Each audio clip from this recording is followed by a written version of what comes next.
এখনই আমার কাছে এসেছিলেন সালাতের মধ্যে, এসে আমাকে বলছেন না ফিহিমা কাদারান, আপনার জুতাতে ময়লা আছে, আপনি এই জুতা খুলে দেন। আমি খুলে দিয়েছি। তোমরা শুনে রাখো, এজাজা আহাদুকুম আল মসজিদ ফালইয়ানজুর ইলা নালাইহি ফাইন রাআ ফিহি কাদারান ফালইয়ামাসসাহু ফালিসাল্লি ফিহি। যখন তোমাদের কেউ মসজিদে আসবে, মসজিদে এসে দেখে যেন যে তার জুতাতে ময়লা আছে নাকি, ময়লা থাকলে পরিষ্কার করে নিবে, নিয়ে ওই জুতা পরেই সালাত আদায় করবে। এখন কয়েকটা কথা। তার প্রথম কথা হলো যে সবাই জুতা পরেছিলেন, রাসূল সালাতের মধ্যে জুতা খুলে ফেললেন কেন? জিবরাইল বললেন যে জুতাতে ময়লা আছে। সালামের পরে বললেন তোমরা কেন খুললে?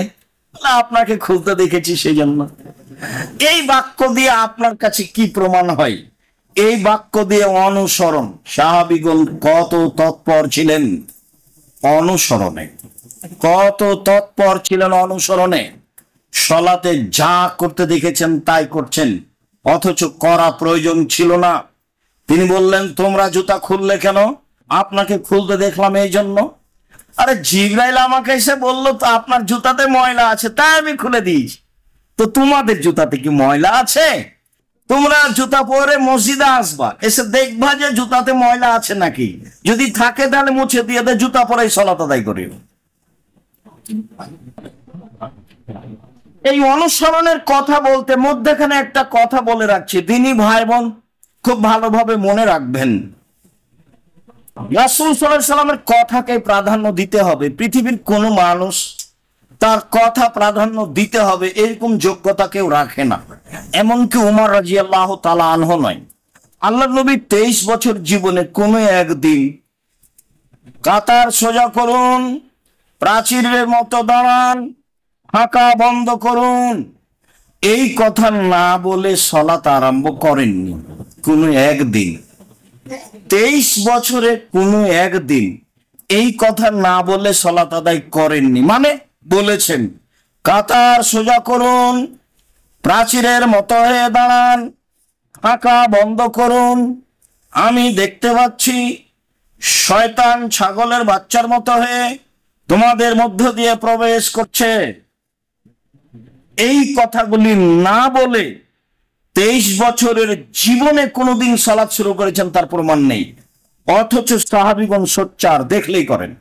না ভালো করে বুঝাতে পারলাম না। সাহাবীগণকে এত বলা লাগবে না, দেখতে পাচ্ছেন না যে দেখলেই করেন। বলার অবকাশ হয়নি সালাম ফিরার পরে, আমি যখন জুতা খুললাম তোমরা খুললে না কেন, এটি কি বলার প্রয়োজন হয়েছে? তোমরা জুতা খুললে কেন? আপনাকে খুলতে দেখেছি তাই খুললাম। আপনি আপনাকে একটা অনুসরণ দেখাচ্ছি। আল্লাহ রাসূল 23 বছরে কোনো একদিন এভাবে না বলে সালাত শুরু করেননি। এটা সময় দেওয়া আছে কিয়ামত পর্যন্ত, কে যদি প্রমাণ করতে পারে। সেদিন থেকে বক্তব্য আর দিব না, এই কথা বলেছি, সেদিন থেকেই শেষ, জাতির সামনে আর আসবো না ইনশাল্লাহ। কথা কথা, বাকি সময় বাড়িতে থেকে যাব।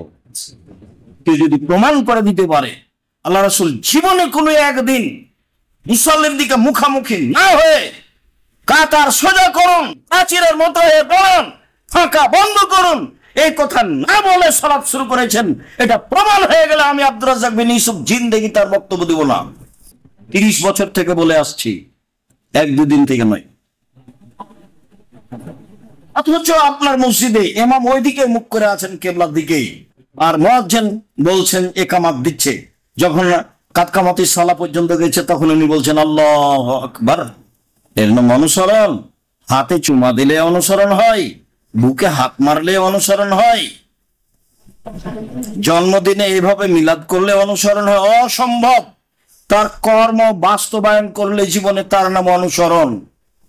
যে ধর্মে 1 গ্লাস পানি পান করলে 5টা বিধান লাগে, সে ধর্মের সালাত এমনিতেই শুরু হবে, এই কথা ঠিক নয়। সম্মানিত দিনী ভাই বোন, বলছিলাম আবু হুরায়রা রাদিয়াল্লাহু তাআলা আনহু বলেন রাসূল সাল্লাল্লাহু আলাইহি ওয়াসাল্লাম বলেছেন ইজা সাল্লা আহাদুকুম ফালা ইয়াযা না আলাইহি আন ইয়ামিনিহি, তোমাদের কেউ যদি সালাত আদায় করে তখন সে যেন জুতা খুলে ডান দিকে না রাখে, ওয়ালা আন এসারিহি, তার বাম দিকে না রাখে। কেন?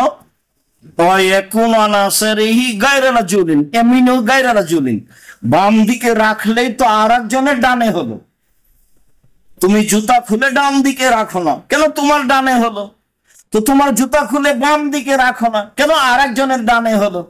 তাহলে জুতা খুলে ডানে রাখা যায় না, বামে রাখা যায় না।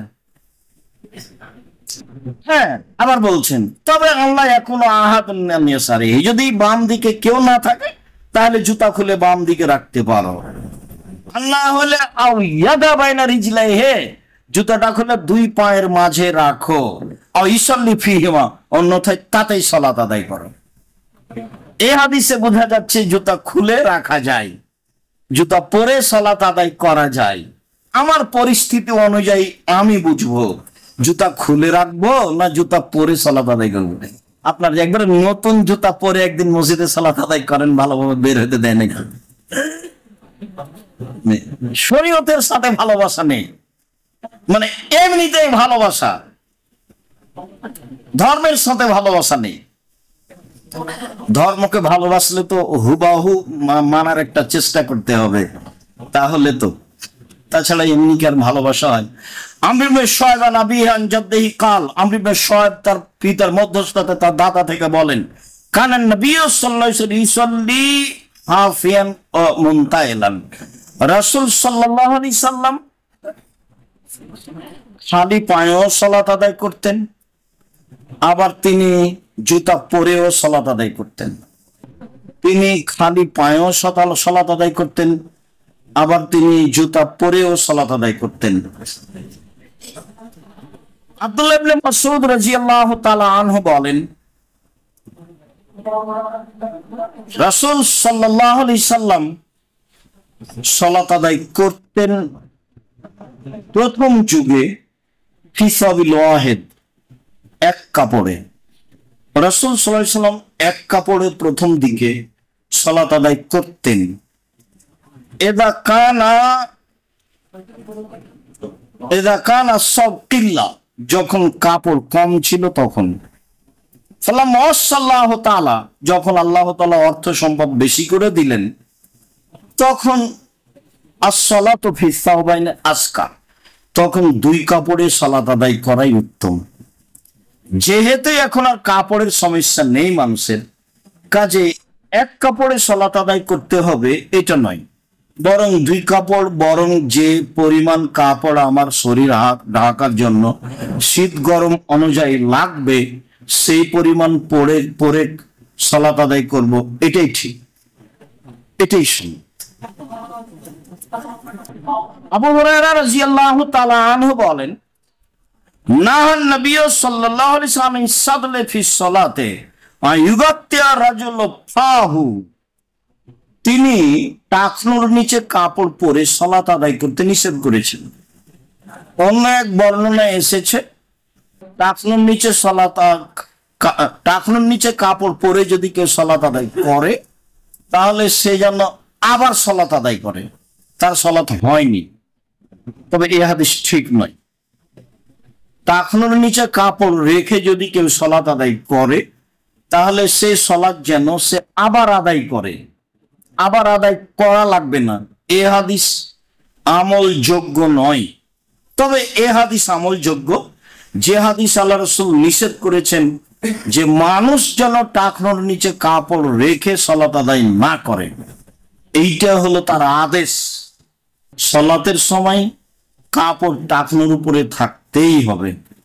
এ কথার অর্থ এই নয় যে সালাত শেষ হয়ে গেলে চলবে, কেননা ওটা আরো কঠিন ভাবে বলা আছে যে তিন শ্রেণীর মানুষের দিকে আল্লাহ দয়ার দৃষ্টি দিবেন না, তিন শ্রেণীর মানুষের সাথে আল্লাহ কথা বলবেন না, তিন শ্রেণীর মানুষকে আল্লাহ পবিত্র করবেন না।